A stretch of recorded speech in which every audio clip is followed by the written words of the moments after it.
ठीक है, मैं सिद्धार्थ के पास आती हूँ कि सिद्धार्थ, चाबहार पोर्ट के बारे में जब भी हम पढ़ते थे या कुछ भी एनालाइज करते थे, हमेशा उसको एक स्ट्रेंथ के रूप में देखा जाता था जो भारत को और ताकतवर बनाता है। अब आज वजह डोनाल्ड ट्रंप बन गए हैं कि भाई डोनाल्ड ट्रंप ने सैंक्शंस लगाए थे, इसलिए अब भारत का कंटिन्यू करना वहां पर टेनेबल नहीं है। ये क्या है? ये भारत के सरकार की या मोदी जी का फेलियर नहीं है, मोदी जी के विदेश नीति का फेलियर नहीं है, और आज भारत को लाकर कहां खड़ा कर दिया? क्या हमने आज एक बार फिर से ट्रंप के आगे सरेंडर होने का ये सबूत नहीं दे दिया? चाबहार पोर्ट से भारत का withdrawal is almost like a surrender, another evidence of Modi surrender towards Trump. जी सिद्धार्थ बोलिए। जी, इसका सीधा सीधा उदाहरण ये बोला जा सकता है कि क्या मैं किसी अपने बहुत दूर के दोस्त के कहने पर अपने रिश्तेदारों से, अपने चाचा से, अपने मामा से अपना रिश्ता खराब कर लूंगा? मेरे ख्याल से ऐसा दुनिया में कोई आदमी नहीं होगा जो कि दोस्त के कहने पर अपने मामा या अपने चाचा से रिश्ता खराब कर ले। क्योंकि चाबहार जो है वो भारत के लिए सेंट्रल एशिया का दरवाजा है।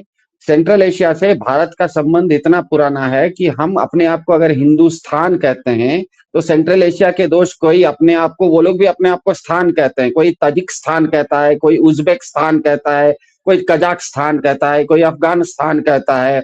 और ये संबंध क्या हुआ कि जब से पाकिस्तान बना उसके बाद भले उसके बीच में एक पाकिस्तान के साथ बंटवारा होने के बाद एक भौगोलिक दीवार बन गई हो, और वहां से भारत का संबंध, मतलब सेंट्रल एशिया से जो भारत का संबंध है वो तो 4000 साल पुराना है। वो जेनेटिक है, वो आनुवांशिक है, वो धर्म, राजनीति, देश, ये सब दुनिया में आए थे उससे पहले से, उससे भी बहुत पुराना है। जिस समय दुनिया में धर्म नहीं बने थे, राजनीति नहीं बनी थी, देश नहीं बने थे, उस समय भी सेंट्रल एशिया से भारत का संबंध था।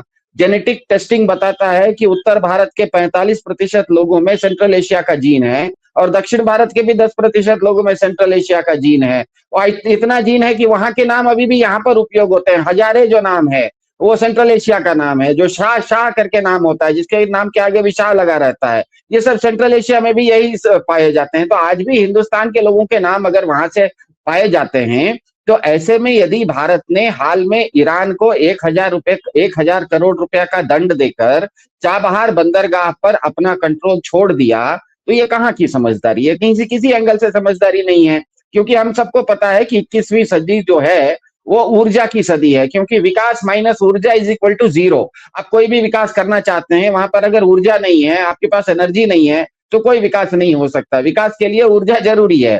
भाजपा का पूरा ये जो नैरेटिव है 2014 से, वो विकास विकास का है। तो विकास कैसे करेंगे? अंधेरे में तो विकास होता नहीं है, बिना ऊर्जा के तो विकास होता नहीं है। और ऊर्जा के मामले में विकास होता ही है ऊर्जा से। तो विकास माइनस ऊर्जा जब 0 है, और भारत ऊर्जा के मामले में हमें पता है आत्मनिर्भर नहीं है, और ईरान से हमारी भौगोलिक नजदीकी इतनी ज्यादा है कि चाबहार पोर्ट से कांदला पोर्ट केवल 500 समुद्री मील दूर पर है। मतलब 72 घंटे के अंदर चाबहार से आपको ऊर्जा कांदला में भारत में पहुंच सकती है, मतलब पेट्रोल हो या ऊर्जा की कोई भी चीज हो।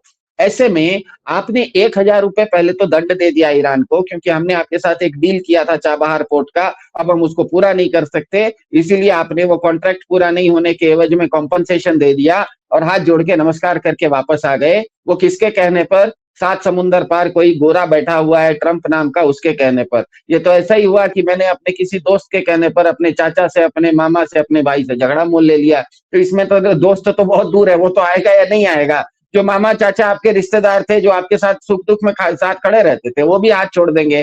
तो इसका मतलब ही ये है कि कहीं ना कहीं भारत सरकार की कोई विदेश नीति स्पष्ट रूप से ये हुई नहीं है। ये अब अभी तक वो होता ये था कि भारत में सरकारें बदलती भी थी तो विदेश नीति नहीं बदलती थी। हमें पता है भारत में ऐसा नहीं है कि भारत में केवल एक ही तरह की सरकार रही। भारत में मध्यम मार्गी सरकार भी रही। भारत में जिस समय देवेगौड़ा और गुजराल की सरकार रही तो वो क्या कहते हैं, वामपंथी सरकार के समर्थन से रही, मतलब वामपंथी सरकार भी रही। अटल बिहारी वाजपेयी की सरकार दक्षिणपंथी सरकार भी थी। लेकिन कभी भी भारत की विदेश नीति सरकारें बदलती भी रही तो विदेश नीति की कंसिस्टेंसी, उसकी जो निरंतरता थी, वो कभी नहीं बदली।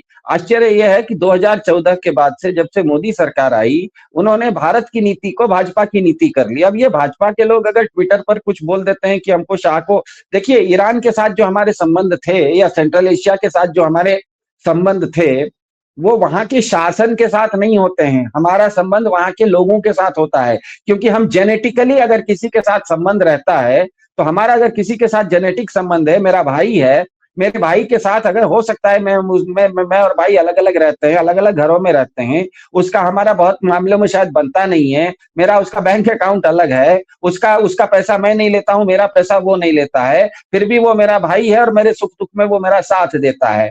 तो वहां पर आपका जो संबंध था ईरान के साथ, वो न तो शाह से था और न ही खमेनी से था, आपका संबंध ईरान के लोगों से था। और वो इतना पुराना था कि 4000 साल पहले था, जिस समय वहां पर न तो शाह होते थे, न तो खुमैनी होते थे, न तो वहां पर इस्लाम था, न तो वहां पर ईसाई धर्म था, न तो कोई मुगल थे, ये सारे से पुराने। जिस समय इस दुनिया में धर्म नहीं बने थे, राजनीति नहीं बनी थी, देश नहीं बने थे, नक्शा नहीं बना था, शायद दुनिया को ये लोगों को ये मनुष्य को ये भी नहीं मालूम था कि दुनिया गोल होती है, ये भी जिस समय नहीं मालूम था, उस समय से आपका जिसके साथ संबंध है, आपके खुद के आप अपना ब्लड टेस्ट जेनेटिक टेस्ट करवाइए तो 25% आपके अंदर सेंट्रल एशिया का जीन निकल रहा है। ऐसे में उनके साथ अपना संबंध खराब कर लेना, ये केवल व्यापारिक संबंध खराब करना नहीं है, ये केवल राष्ट्रीय सुरक्षा के साथ खेल नहीं है, ये आपने एक आनुवांशिक रूप से जेनेटिकली आप अपने जीन्स के ही विरोध में जा रहे हैं, आप अपने जीन्स के ही विरोध में जा रहे हैं। आपका खुद का नाम शाह है, आपका खुद का नाम हजारे है, और आप अपने रिश्तेदारों के साथ संबंध खराब कर रहे हैं। अब इससे क्या होगा,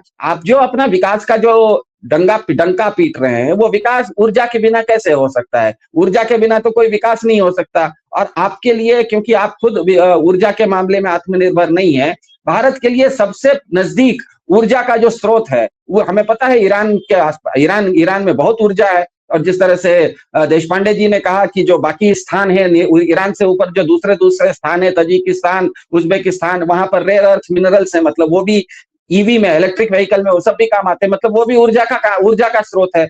तो ऊर्जा का स्रोत अगर आपको 500 किलोमीटर दूर आपके घर से है, और वहां से आपको 72 घंटे के अंदर कोई भी जहाज ऊर्जा लाके दे सकता है, आपने उसके साथ संबंध खराब कर दिया। अब आप तेल लेंगे वेनेजुएला से, वेनेजुएला 7 समुंदर पार है। ये कहाँ की समझदारी है कि घर के नीचे आपको अगर सब्जी की दुकान में सब्जी सस्ती मिल रही है, उसको छोड़ के रोज आप 5 किलोमीटर कार से जाएंगे और 5 किलोमीटर दूर सबसे सब्जी लाएंगे महंगी, तो आप ले तो आएंगे सब्जी, लेकिन समझदारी कोई भी आपका पड़ोसी या कोई भी आदमी सुनने वाला इसको समझदारी तो नहीं कह सकता।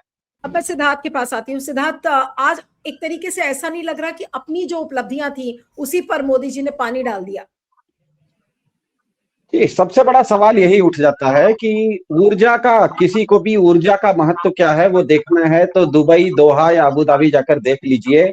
उन देशों के पास पीने का पानी नहीं है, खेती नहीं है, कोई चीज नहीं है, टेक्नोलॉजी नहीं है, सिर्फ सस्ती ऊर्जा है, और उसके चलते वो दुनिया के आज जाने माने देश बन गए। वर्ल्ड कप फुटबॉल तक कतर में होता है, लियोनेल मेसी आते हैं, पूरी दुनिया वहां पहुंच जाती है। भारत को भी अगर विकसित भारत बनना है तो सस्ती ऊर्जा चाहिए। ऐसे में मोदी सरकार खुद अपने ही चाबहार के डील को, जो उन्होंने सुषमा स्वराज को खुद 2016 में भेजा था ईरान, और वो डील करवाई थी, उसका तो इंटरनेट पर फोटो भी उपलब्ध है कि सुषमा स्वराज क्या कहते हैं, सर पर पल्लू डाल के ईरान के नेताओं से मिली और चाबहार पोर्ट का डील उन्होंने किया। ये मोदी सरकार का ही डील है। मोदी सरकार खुद की बनाई हुई डील को वो डंप क्यों कर रहे हैं? अब आपको अगर महंगी ऊर्जा इसके बदले 7 समुंदर पार से आएगी, वो भी वेनेजुएला से आएगी, तो विकास पर तो चोट लगेगी, क्योंकि ऊर्जा के बिना कोई विकास नहीं है, और ऊर्जा जहां सस्ती है वहीं पर विकास है। अगर ऊर्जा आपको महंगी मिलेगी तो आपको ऊर्जा में ही इतना पैसा लग जाएगा कि विकास कहां से होगा। तो विकास के लिए सस्ती ऊर्जा बहुत जरूरी है। चाबहार भारत के लिए सबसे सस्ती ऊर्जा का सबसे निकटतम स्थान था, वहां पर आपका डील था। अब वो डील आप ही ने किया था, आप ही के सरकार की सुषमा स्वराज ने जाके 2016 में किया था। खुद के बनाए हुए डील पर अगर आपने पानी फेरा है, इसका मतलब ही है कि आपके ऊपर कोई बाहर से बहुत ज्यादा भयंकर दबाव है, और वो दबाव कहीं पर भी सामरिक रूप से नहीं है, वो व्यक्तिगत दबाव है। क्योंकि सामरिक कोई दबाव ही नहीं हो सकता, क्योंकि यही सबसे बड़ी भारत की सामरिक उपलब्धि है कि हमको जो ऊर्जा चाहिए, वो सस्ती ऊर्जा हमको सबसे नजदीक से मिले। वही हमारी सबसे सामरिक दृष्टि से स्ट्रेटेजिक स्ट्रेंथ वो था। वो स्ट्रेटेजिक स्ट्रेंथ अगर उसको कोई भी ब्लैकमेल नहीं कर सकता, उसको कोई भी रोक नहीं सकता। उसको भी अगर आपने रोक दिया, खुद की बनाई डील खत्म की, इसका मतलब कहीं ना कहीं दाल में काला है, दाढ़ी में तिनका है, और ये मामला पूरा पर्सनल है। किसी के पास किसी दूसरे व्यक्ति का पर्सनल फाइल इतना ज्यादा है कि वो जो कह रहा है वो इनको करना पड़ रहा है। नहीं तो ये सामरिक दृष्टि से बहुत बहुत ही, मतलब कोई किसी भी एंगल से ये समझ नहीं सकते, किसी भी सामान्य ज्ञान से, किसी लॉजिक से, किसी भी मतलब सांस्कृतिक रूप से, जेनेटिक रूप से, मतलब किसी भी एंगल से इसको आप समझ ही नहीं सकते। ना तो इकोनॉमिक इसकी मतलब न तो व्यापारिक दृष्टि से समझ आ सकता है, न तो आर्थिक दृष्टि से समझ में आ सकता है, न तो राष्ट्रीय सुरक्षा की दृष्टि से समझ सकते हैं, न तो इसको जेनेटिक रूप से आप समझ सकते हैं, न तो बायोलॉजिकल समझ सकते हैं, न तो एनर्जी के दृष्टि से समझ सकते हैं, न तो पॉलिटिकली समझ सकते हैं। बचा एक ही पर्सनल हो सकता है, कोई मामला पर्सनल हो गया हो।